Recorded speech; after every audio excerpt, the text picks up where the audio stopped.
मैं ये कहूंगा कि आज पाकिस्तान की 76वीं सालगिरह को अब 4 दिन बाकी हैं। आईने पाकिस्तान की 50वीं सालगिरह को भी 4 दिन बाकी हैं और इतने साल गुजरने के बावजूद पाकिस्तान में बड़े चैलेंजेस हैं। कल हमने देखा काबीना कमेटी बराए निजकारी का इजलास हुआ जिसमें मंजूरी दी गई और एक्टिव प्राइवेटाइजेशन प्रोग्राम में पाकिस्तान इंटरनेशनल एयरलाइन को इंक्लूड किया गया। से कोई मुफर नहीं है और कोई बंदा इनकार नहीं कर सकता कि ये बहुत मुश्किल और टफ हालात मौजूदा जो हुकूमत मतलब कल रात चली गई। पाकिस्तान इंटरनेशनल एयरलाइंस जिसने 44-45 एयरलाइंस को सिखाया कि काम कैसे करना है, आज उसने 112 अरब रुपए का लॉस बुक किया है। अफसोस के साथ कह रहा हूं कि हम सियासी, मुआशी और मुआशरती तौर पर एक तारीख साज दौर से गुजर रहे हैं। मैं ये नहीं कहूंगा कि हम नाजुक मोड़ से गुजर रहे हैं, मेरे अल्फाज हैं, हम एक तारीख साज दौर से गुजर रहे हैं। तारीख गवाह है कि ऐसे हालात पाकिस्तान की तारीख में पहले कभी किसी ने नहीं देखे जो आज हम देख रहे हैं। अगर हम सिर्फ निगरान सेटअप की बात करें तो तारीख गवाह है कि हमेशा ऑपोजिशन और प्राइम मिनिस्टर के साथ से 3-3 नाम आते थे और 6 नामों के ऊपर बात होती थी, फिर एक नाम का चुनाव होता था।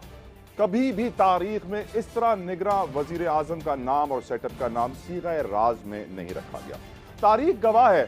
कि पाकिस्तान में कभी 13 जमातों का इत्तेहाद नहीं हुआ, इसीलिए वजीर आजम पाकिस्तान ने फ्लोर ऑफ द हाउस पे कहा कि ये एक अनोखा गुलदस्ता है जो पहले न कभी बना न ही कभी बनेगा। तारीख गवाह है कि कभी पाकिस्तान के सिटिंग वजीर आजम को अदम एतमाद, नो कॉन्फिडेंस के मोशन से घर नहीं भेजा गया। तारीख गवाह है कि कभी निगरां सेटअप 6 माह से जायद नहीं चला है और अब लग ये रहा है कि मजीद 7-8 माह उनको दरकार हो सकते हैं इंतखाबात के लिए। तारीख गवाह है कि हमारे मुल्क में जो खसारे हैं मुआशी तौर पर, तारीख में कभी बिजली इतनी महंगी नहीं हुई, तारीख में कभी पेट्रोल इतना महंगा नहीं हुआ, तारीख में कभी डॉलर 300 के करीब नहीं गया, तारीख में कभी महंगाई इतनी ऊंची नहीं गई, तारीख में कभी ऐसा नहीं हुआ कि हर पाकिस्तानी जो पैदा होता है उसके सर पे 2 लाख का कर्जा होता है। मुआशरती तौर पर सोसाइटी की बात करें तो तारीख में कभी ऐसा डेटा भी सामने नहीं आया कि पाकिस्तान में 5 लाख से जायद बच्चों के साथ ज्यादती हर साल होती है, लेकिन इस साल ये डेटा भी सामने आया। इसीलिए मैं कह रहा हूं कि पाकिस्तान आज तारीखी तौर पर एक नाजुक दौर से गुजर रहा है। ये हिस्टोरिक टाइम्स हैं, ऐसे टाइम्स पाकिस्तान ने पहले कभी नहीं देखे, चाहे हम सियासत की बात करें, मईशत की बात करें, मुआशरे की बात करें। तारीख गवाह है कि बिलावल भुट्टो जरदारी साहब ने कभी फ्लोर ऑफ द हाउस पे अपने वालिद मोहतरम से कोई गुजारिश नहीं की, लेकिन आखिरी दिन पे उन्होंने गुजारिश कर दी कि मेरे लिए और मरियम नवाज के लिए सियासत आसान कर दें। तारीख में पहली बार ऐसे हम देख रहे हैं ये हालात, और इन हालात के बाद मैं ये सोचने पर मजबूर हूं कि अब तो हम 76 साल के होने वाले हैं। क्या अगले 76 साल भी ऐसे ही होंगे? क्या हमारे हालात बदलेंगे? क्योंकि तारीख इस बात की भी गवाह है कि आज वजीर आजम पाकिस्तान, जब कुछ 2 दिन के लिए और वजीर आजम रहेंगे जब तक निगरां वजीर आजम आए, उन्होंने आज ये स्टेटमेंट दिया है कि पाकिस्तान एक तरक्की पजीर मुल्क है। ऐसे हालात में पाकिस्तान को तरक्की पजीर कहना भी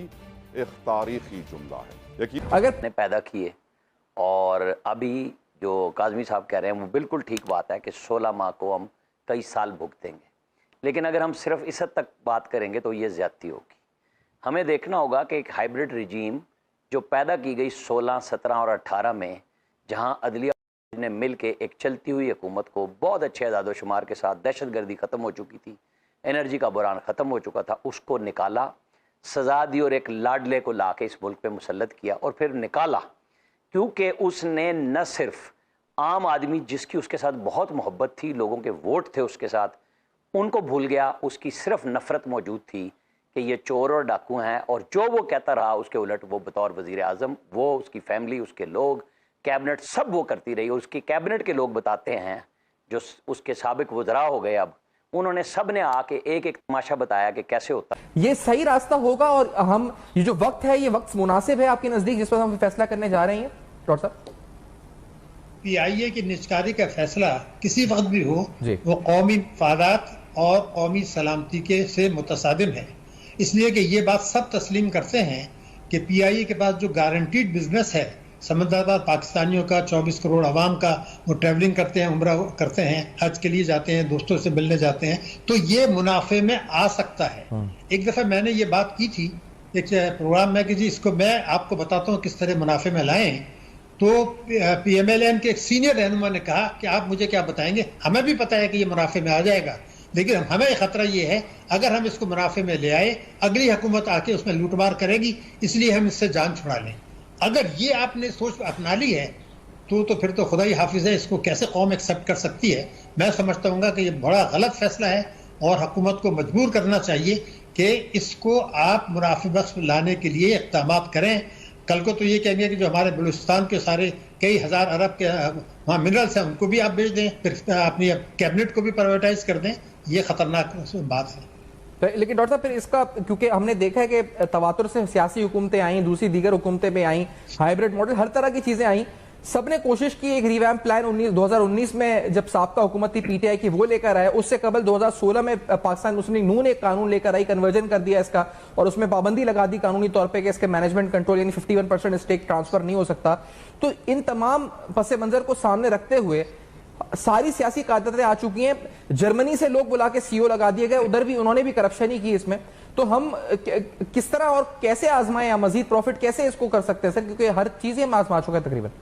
ڈاکٹر صاحب۔ دیکھیے کبھی کوئی سنجیدہ کوشش نہیں ہوئی، کبھی ٹیکس ریونیوز بڑھانے کی سنجیدہ کوشش نہیں ہوئی، کبھی جو ہے بجلی کے لائن کی سنجیدہ کوشش نہیں ہوئی، کبھی ٹیکس چوری کرنے کی سنجیدہ کوشش نہیں ہوئی، کبھی حکومت اداروں کو منافع بخش بنانے کی کوئی سنجیدہ کوشش نہیں ہوئی، کبھی شاہانہ اخراجات کو کم کرنے کی کوئی کوشش نہیں ہوئی۔ تو کوشش تو کسی بھی چیز کی نہیں ہوئی، تو کیا یہ بنیاد ہوگی پرائیویٹائز کرنے کی؟ یہ قطعی ناقابل قبول ہے۔ اس کو آپ جو ہے نا یہ حرکت کرنے کے بجائے، دیکھیے میں آپ کو بنیادی بات بتا دوں یہ سارا مسئلہ کیا ہے۔ اگر آپ کی جو امپورٹس ہیں وہ ایکسپورٹ سے دگنی سے زیادہ ہیں تو آپ کو ہمیشہ مسئلہ رہے گا۔ اگر آپ 111(4) کے تحت جعلی ریمیٹنسز منگا کے ٹیکسوں کا کئی ہزار ارب روپے کا نقصان کریں گے تو یہ مسئلہ رہے گا۔ اگر آپ ملک کے قانون کے تحت یہ رکھیں گے کہ چوری کا پیسہ ہو، جائز پیسہ ہو، ناجائز پیسہ ہو، اس کو مارکیٹ سے ڈالر خرید کے بینکوں کے ذریعے بھیج دیں، اور 5 سال میں جو پیسہ قانونی طریقے سے گیا ہے اس سے آپ کے کئی ڈیم بن سکتے تھے۔ تو اگر آپ نے یہ چیزیں فیصلہ ہی کر لیا ہے کہ کوئی بربادی روکنی نہیں ہے تو پھر تو یہی ہوگا۔ بجٹ میں یہ کہا گیا تھا کہ 3000 ارب روپیہ یہ ہماری ٹیکس کی چوری ہو رہی ہے جون 2020 میں، اور جملہ یہ تھا کہ ہم اس کو روک کے 3000 کی آمدنی بڑھا کے عوام کو دیں گے۔ اب وہ کہتے ہیں جی یہ تو 4000 ارب ہو گیا۔ تو اگر آپ نے یہ 4 چیزیں میں نے بتائی ہیں اور ایک دو میں اور بھی بتا دوں، تو اگر آپ قانوناً یہ فیصلہ کر ہی چکے ہیں کہ صرف لوٹ مار کرنی ہے، اثاثوں کو بیچنا ہے، قرضے لینے ہیں، اور جو ہے وہ اس طریقے سے ملک چلانے، بجلی کے نرخ بڑھانے، گیس کے نرخ بڑھانے، پیٹرولیم مصنوعات کے بڑھانے، ترقیاتی اخراجات کم کرنے، تعلیم کا بجٹ کم کرنے، اگر یہ فیصلہ کر لیا ہے تو پھر تو کچھ بھی نہیں ہو سکتا۔ سوال یہ پیدا ہوتا ہے گا کہ آپ جو وعدے قوم سے کرتے ہیں، جو آئین میں لکھا ہے، یعنی جو فیصلے بہت سے اس حکومت نے کیے، پچھلی حکومت نے کیے، فوجی حکومتوں نے کیے، آئین پاکستان سے براہ راست متصادم بات کی جائے تو تقریباً 742 ارب تک یہ پہنچ چکے ہیں۔ صرف اس حکومت کے 1.5 سال یا 1.25 سال کے عرصے میں تقریباً 110 ارب روپے کا نقصان پاکستان انٹرنیشنل ایئر لائن سفر کر چکی ہے۔ اگر ایک سال کی بات کی جائے تو یہ لاسز تقریباً 88 بلین روپیز بنتے ہیں۔ پاکستان انٹرنیشنل ایئر لائن کی فائنینشل سٹیٹمنٹس کے مطابق، جو ان کی ڈائریکٹر رپورٹ ہے اس کے مطابق، صرف ایک سال میں پاکستان انٹرنیشنل ایئر لائن کی جو انٹرسٹ کاسٹ یا فائنینسنگ کاسٹ ہے اس میں 72% اضافہ ہوا ہے۔ اسی طرح صرف یہ نہیں بلکہ روپی اور ڈالر کی پیرٹی کی وجہ سے یعنی ڈی ویلیویشن روپی کی وجہ سے تقریباً 20 ارب روپے کا نقصان پاکستان انٹرنیشنل ایئر لائن کو اٹھانا پڑا ہے۔ تو یقینی طور پر ایک ایسی لاس میکنگ اینٹی ہے، بلکہ اگر کہا جائے کہ تمام اسٹیٹ اونڈ انٹرپرائزز میں جو سب میں بھاری بھرکم جس کا حجم ہوگا نقصانات کا، اس حوالے سے پاکستان انٹرنیشنل ایئر لائن اس فہرست میں سر فہرست جو پہلی فہرستوں میں اول فہرستوں میں اس کا شمار جو ہے چکے ہیں۔